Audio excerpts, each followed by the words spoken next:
2012. gada 23. oktobris – Parīze. Vieta, kur dienas vidū kādā no mākslas galerijām pulcējas ļaudis, kas pārsvarā tērpti melnā. Krāsa, kas vienmēr dominējusi to 3 vīru garderobē, kurus šie ļaudis grib ieraudzīt un sastapt.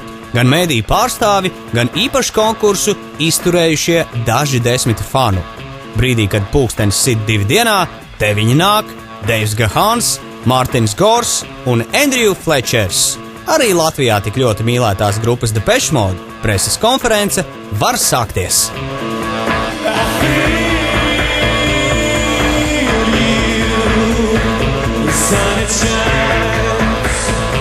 Grupa paziņo par jaunu albumu izdošanu un pasaules koncertu tūri, kas sāksies 2013. gada 7. maijā ar uzstāšanos Izraēlas galvaspilsētā Telavivā, bet vēlāk atbild uz jautājumiem, kurus viens pēc otra steidz uzdot no visas Eiropas sabraukušie žurnālisti. The angel of love was upon me, and Lord, I felt so small. The legs beneath me weakened, I began to crawl. Confused and contented, I slithered around. With feelings beyond me, I was lost, I was found. Preses konferences ievadā ar īpašu video materiālu uz lielā ekrāna papildināta tiek atrādīta pilnīgi jauna dziesma, kas tiks iekļauta grupas jaunajā albumā, kura tapšana ir finiša taisnē. Dziesmas skanējumā pamanu elektronikas un blūza žānru saplūdi.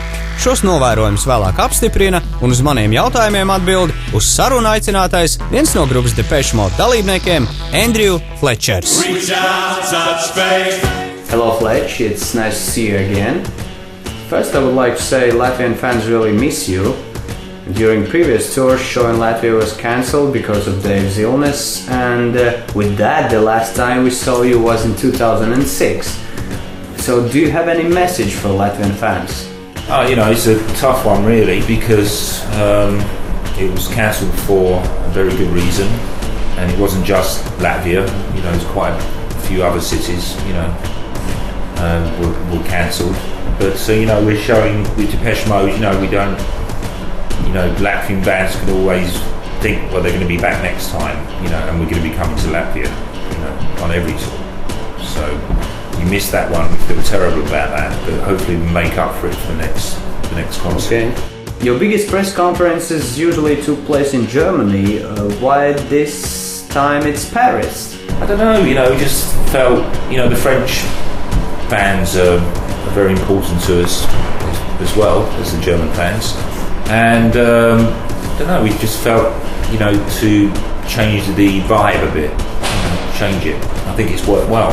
To be honest, these days, the thing about the press conference that you saw is what's going on the internet is the big thing. So really, you can have a press conference anywhere now, because everything is going out now, flooding out from that press conference because of the internet to a zillion different things, and that's what's so different today than it used to be.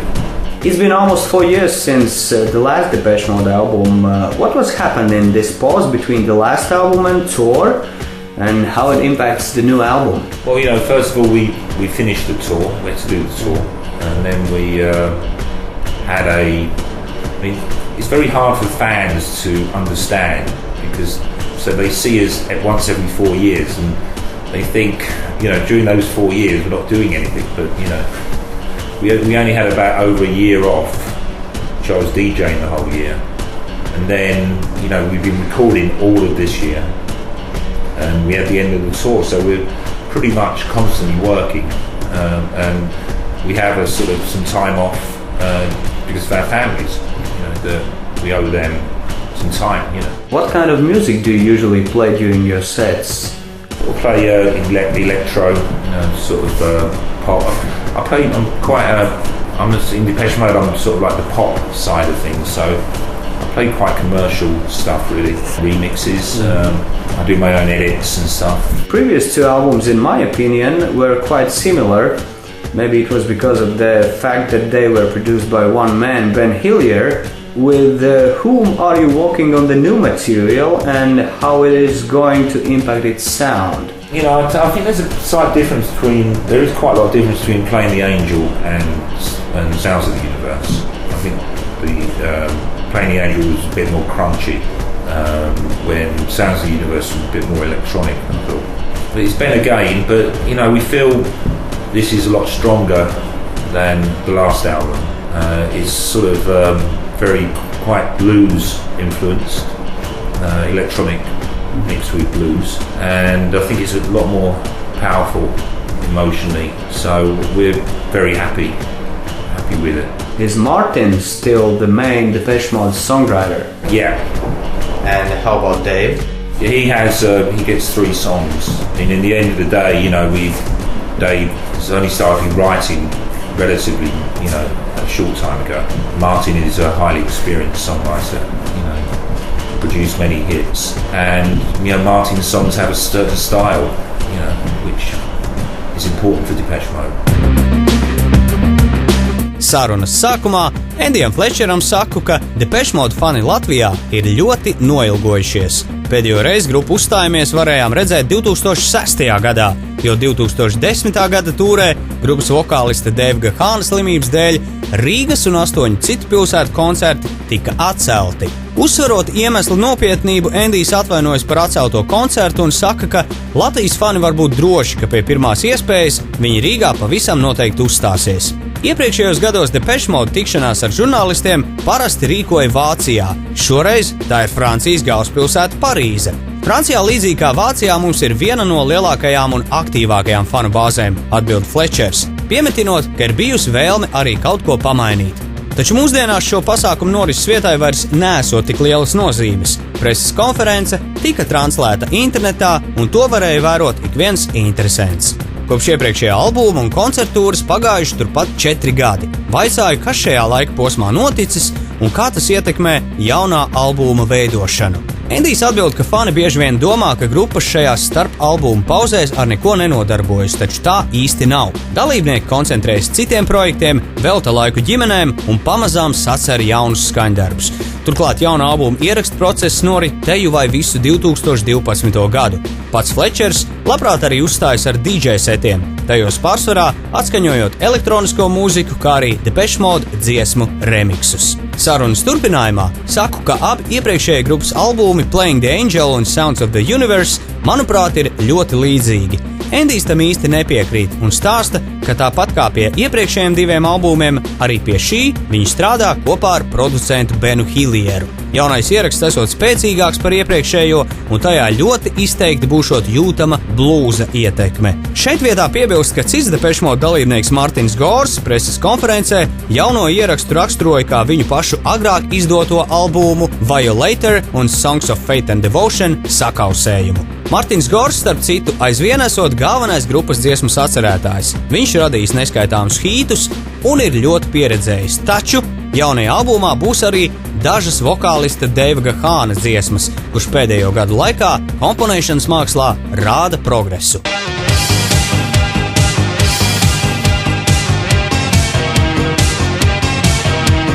Depeche Mode was formed 32 years ago and you are in it since day one. Is it true that you are the only band member who hasn't written or hasn't even tried to write a single song? Writing a song is an art form, and there are many brilliant musicians that can't write songs. I mean, it's not so unusual, it's an art form, and I just don't have the ability to write down lyrics and live with them the next day. You know, and I've also been in a band with 2 of Britain's best songwriters of the last 30 years, Vince Clarke and Martin Gore. Mm-hmm. So, you know, there was no way I could compete with them. So I just concentrate on my strengths. You know, there's no point in doing something that you know you're not good at. A few years ago, there were rumors all over the internet about Alan Wilder's possible return to the band. And as I understand, it will not happen though. But can we say you have been closest to that since he left the band in 1994? There is no way Alan Wilder will be rejoining Depeche Mode ever. So we asked him when we did charity concerts if he'd come on, play piano, for one song with Martin. Alan chose to leave the band. You don't leave a big band like Depeche Mode, so there's no way he's coming back. I suppose at this point you have no ideas about tour setlist and stage production because you haven't thought about it just yet. You have an album to finish. But is there something that we will definitely see and something that we definitely want in upcoming shows? No, nothing really. Song-wise, we haven't started thinking about it. Set design, we haven't started thinking about it. So I mean, we literally finished recording on Friday, in New York. So we need to start concentrating on that now, from now on. Is your long-term partner Anton Corbijn going to work on your stage production? He's already been involved with the album sleeve. We're going to New Orleans in November for a week. We're doing a video, more photographs for the tour, and Anton will be designing the stage set. It's all a bit difficult at the moment because he's also directing a movie, so he's a busy man. I just think, does it get harder after so many shows and released albums to find something that can excite you? Don't know, we feel quite excited at the moment, finishing the recording, listening to the track, the side of the stage seemed very exciting to us. It's just, we're still excited, we still have drive and we have ambition, but let's not pretend, we're in our 50s now, and, it's not the same as when you're in your 20s, things are harder. But we feel we're more professional now, certainly in our live concerts. Dave doesn't drink, Martin doesn't drink, and I think a Depeche Mode concert, you're going to get 90.9% or 100% every concert. So in that level, we're very professional. I think I already know the answer to this, but still, which is the best Depeche Mode album? Oh, it's really hard, isn't it? Violator was truly an exceptional album. It's just so hard to repeat. We just try our best to, just because the next album won't be up to the huge high standard of Violator doesn't mean it's not a good record. And but that was, on every level, that was such an exceptional album. Flood producing, Francois Kevorkian mixing, pristine production, and songs were pure, it was great sound, But it doesn't mean the music we're doing now isn't good, that's what I'm saying. I would say Violator.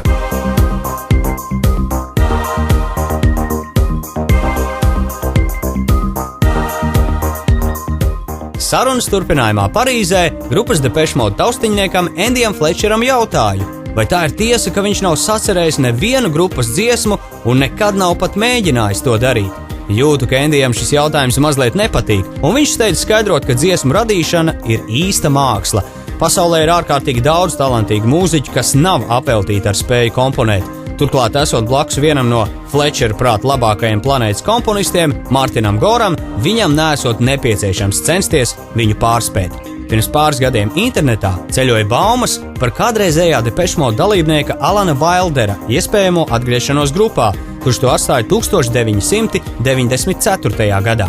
Flečers steidz baumas apdzēst, minot, ka Alans tika uzaicināts grupai pievienoties kādā labdarības pasākumā, taču tas arī viss, un Wildera atgriešanās grupā pavisam noteikti nenotikšot. Vaicājot, vai Endijs var ko vairāk pastāstīt par gaidāmo koncertūri, kurai starts tiks dots 2013. gada 7. maijā, saņemu atbildi, ka galvenais, uz ko grupa koncentrējusies pēdējo nedēļu laikā, ir albuma pabeigšana, un par tūres detaļām, izņemot izziņotās koncertvietas, vēl nesot domāts. Taču viens gan ir skaidrs, Depeche Mode joprojām sadarbojas ar savu ilgadējo, ja tā var teikt, māksliniecisko vadītāju Antonu Corbīnu, kurš savulaik pielicis roku arī pašmāju grupas Prāta vētra albumu un koncertu noformējumiem. Corbīns būs autors jaunā Depeche Mode albuma Vākam, pirmā singla videoklipam un pavisam noteikti būs atbildīgs arī par gaidāmās koncertūras scenogrāfiju. Turpinājumā sarunu ievirzot citā gūsnē, vaicāju, vai pēc tik daudz izdotajiem albumiem un nospēlētiem koncertiem šo 32 gadu laikā kopš grupa pastāv, nav aizvien grūtāk atrast iedvesmu. Flečers atbild, ka nebūtu nē. Viņa prāt grupa joprojām aug, radīšanas process aizvien viņus aizrauja un netrūkst arī ambīciju. Tomēr Endijs gan atzīst, ka tagad, kā 50 gadniekiem, viņiem rezultātu sasniegt ir grūtāk kā 20 gadu vecumā, bet piebilst, ka gūtās pieredzes lielākais pluss ir augušais profesionālisma līmenis. Tuvojoties sarunas beigām, grupas taustiņniekam uzdoda mazliet provokatīvu jautājumu, kurš viņa prāt ir visu laiku labākais Depeche Mode albums. Flečers īpaši izceļ 1990. gadā izdoto Violator, kurā atrodami tādi hīti kā Personal Jesus, Enjoy the Silence un World in My Eyes. Taču uzreiz teica piebilst, ka tas nenozīmē, ka grupas jaunākie darbi ir sliktāki. Un šeit mūsu sarunai atvēlētās minūtes arī iztek. Nedaudz skumīga ziņa grupas cienītājiem Latvijā ir tā, ka 2013. gada Eiropas tūres ietvaros Depeche Mode sniegs tikai vienu koncertu Baltijā 27. jūlijā Lietuvas galvaspilsētā Viļņā. Un jau pēc tam, kad diktofons izslēgts, izsaku cerību, ka grupa tomēr sniegs koncertu arī Rīgā, kas starp citu varētu arī notikt 2014. gada pavasarī. Finally, I would like to ask you to do an ID for our radio station. Radio is called Radio SVH. SVH. Hi, this is Andy Fletcher from Depeche Mode, and you're listening to SVH. The angel of love was upon me, and Lord, I felt so small. The legs beneath me weakened, I began to crawl. Confused and content,